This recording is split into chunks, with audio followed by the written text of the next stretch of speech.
Hi friends, welcome to my channel. ఈరోజు మనము chicken liver curry ఎలా ప్రిపేర్ చేసుకోవాలో చూసేద్దాం. దానికోసం ముందుగా నేను ఇక్కడ ఒక హాఫ్ కిలో చికెన్ లివర్ తీసుకొని శుభ్రంగా క్లీన్ చేసుకొని పక్కన పెట్టుకున్నాను. ఇప్పుడు ఒక మిక్సీ జార్ తీసుకొని ఇందులోకి కొద్దిగా కొబ్బరి, తెల్లగడ్డపాయలు, అలాగే అల్లము, అలాగే పచ్చిమిర్చి ఒక 4-5 తీసుకొని ఈ విధంగా మధ్యలోకి తుంచుకొని యాడ్ చేసుకోండి. అలాగే బాగా పండిన టమోటా ఒకటి మీడియం సైజ్ది, అలాగే ఆనియన్స్ చిన్నది ఒకటి తీసుకొని కట్ చేసి యాడ్ చేసుకోండి. లవంగాలు ఒక 3 లేదా 4, మిరియాలు కొద్దిగా యాడ్ చేసుకొని కొద్దిగా కొత్తిమీర, కొద్దిగా పుదీనా యాడ్ చేసుకొని దీన్నంతటిని మెత్తటి పేస్ట్ లాగా మిక్సీకి పట్టేసుకుందాము. చాలా టేస్టీగా ఉంటుందండి ఇలా ప్రిపేర్ చేసుకుంటే.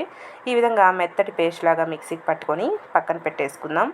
ఇప్పుడు స్టవ్ ఆన్ చేసుకొని ఇందులో ఒక గిన్నె పెట్టుకొని ఒక 2 టేబుల్ స్పూన్స్ వరకు ఆయిల్ని యాడ్ చేసుకోండి. ఆయిల్ హీట్ ఎక్కిన తర్వాత బిర్యానీ ఆకు, అలాగే ఆవాలు కొద్దిగా యాడ్ చేసుకొని ఇవి కాస్త చిటపట్లాడిన తర్వాత సన్నగా కట్ చేసుకున్నటువంటి పచ్చిమిర్చి, అలాగే ఆనియన్స్ కూడా యాడ్ చేసి ఇవంతా బాగా ఫ్రై అయ్యేటట్టు ఫ్రై చేసేసుకుందాము.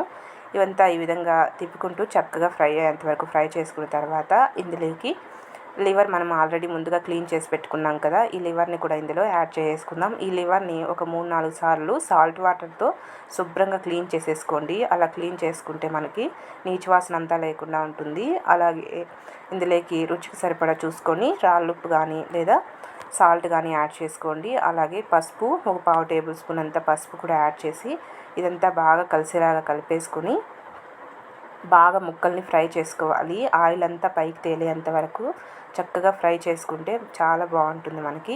అలాగే ఇందులోకి కరివేపాకు రెమ్మలు ఒక పిడికెడి వరకు యాడ్ చేస్తున్నానండి, ఫ్రెష్గా ఉన్నవి. కరివేపాకు రెమ్మలు యాడ్ చేయడం వల్ల మంచి ఫ్లేవర్ వస్తుంది ఈ కర్రీకి, టేస్ట్ కూడా చాలా బాగుంటుంది. ఈ విధంగా కరివేపాకు కూడా యాడ్ చేసి ఆయిల్ అంతా పైకి తేలి ముక్కలంతా బాగా వేగేంత వరకు వేగనిచ్చుకోవాలి. ఇందులో నుండి వాటర్ కూడా రిలీజ్ అవుతూ ఉంటుంది కదా. ఈ విధంగా ఆయిల్ అంతా పైకి తేలుతూ ఉన్నప్పుడు మనం ఆల్రెడీ మిక్సీకి పట్టుకున్న ఈ మసాలా ఉంది కదా, ఈ మసాలా మొత్తం ఇందులో యాడ్ చేసేసుకుందాము. ఇలా ప్రిపేర్ చేసుకొని మనము రోటీసు, చపాతీసు, అలాగే రాగి సంగటి రైస్ అన్నిటిలోకి కూడా తినచ్చు, చాలా బాగుంటుంది.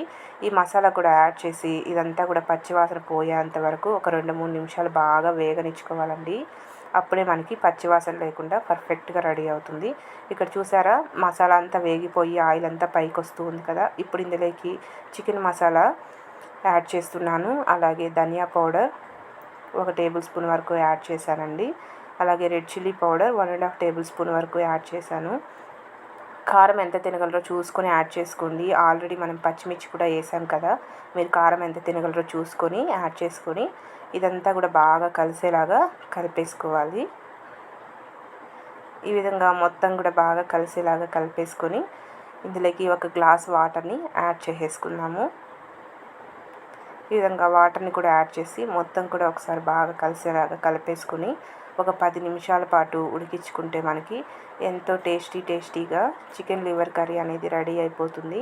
ఇలా ప్రిపేర్ చేసుకున్న ఈ కర్రీని రైస్, రాగి సంగటి, రోటీ, చపాతీ, టిఫిన్స్లోకి అన్నిటిలోకి కూడా చాలా బాగుంటుంది. వేడిగా సర్వ్ చేసుకుంటే మీరు కూడా తప్పకుండా ట్రై చేసేయండి. ఫైనల్గా కొద్దిగా కొత్తిమీర తరుగుని యాడ్ చేసి స్టవ్ ఆపేసుకొని మొత్తం కూడా మిక్స్ చేసుకొని వేడిగా సర్వ్ చేసేసుకోవడమే. చాలా టేస్టీగా ఉంటుంది. మీరు కూడా తప్పకుండా ట్రై చేయండి. ట్రై చేసి నా వీడియో కనుక నచ్చితే నా ఛానల్ని తప్పకుండా సబ్స్క్రైబ్ చేసుకోవడం మాత్రం మర్చిపోవద్దు. అలాగే లైక్ చేయండి, షేర్ చేయండి, కామెంట్ చేయండి. Okay friends, bye.